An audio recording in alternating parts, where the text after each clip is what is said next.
the key changes that we're looking at from an actual DOJ perspective come out of this policy memo that came out in May. So very, very recently. And it's very small because we're not going to spend a lot of time on this. This is really just to talk about where you can look to, like Mike said, to see what is the government going to focus on.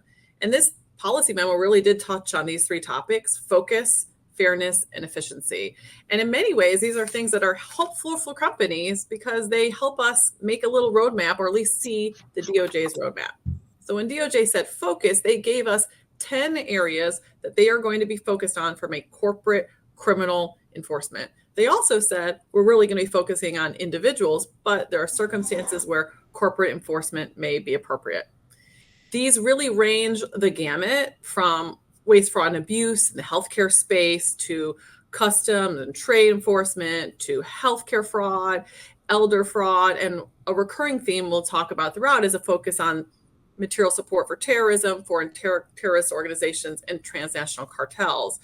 It is a wide variety of topics. So I think kind of this, what's in the ether right now, and like there's not going to be corporate enforcement, I don't think that is the right mindset. It is, these are our priorities. And like Mike said, every administration says we have different priorities. And now we have a very clear roadmap. And it's almost like pretty specific is what I would say.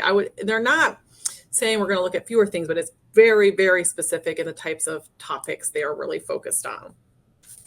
On the fairness, the devil, Erin, is going to be in the details. You got a list of 10 things here, so you can't take on all 10 things at the same time either. So I think, and I do think it is a little early to know exactly how these things are going to play out. This is like a game plan, but as Mike Tyson used to say, everybody's got a plan until I punch him in the face, right? So everybody's got a plan, and then we're going to have to see actually what happens. For sure. And to the resourcing point, though, too, one of the things we're going to see is how much they can actually get done. We know that there's been an exodus for a variety of reasons. I sit in Washington. There's been significant turnover, as well as just people being excised by DOJ. And so they just have lower headcount, less manpower. So how much can they do is also something I think we're still waiting and watching and is yet to be seen.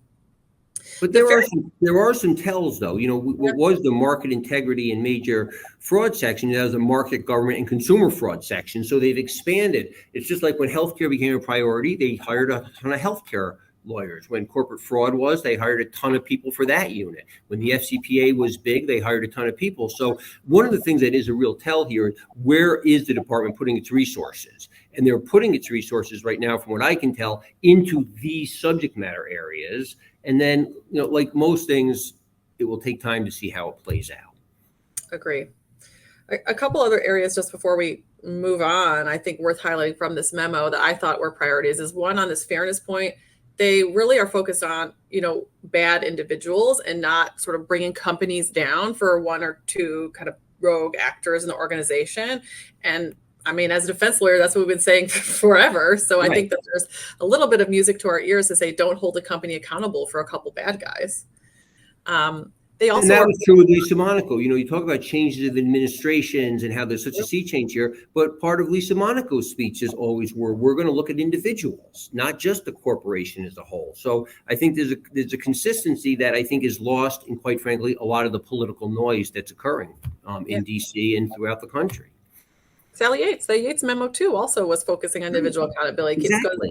So definitely some recurring themes, and themes I think that the defense bar and corporate compliance teams are happy with, including investigations that they want to be a little bit more efficient. That's good for everybody. Nobody wants to spend a bunch of time on a disruptive, invasive government investigation, and sort of more narrowly tailoring monitors, which everyone knows are expensive and disruptive. And so there are some sort of, I think, silver linings in this shift for corporate compliance, because it might just be more fair and efficient, and that's a good thing.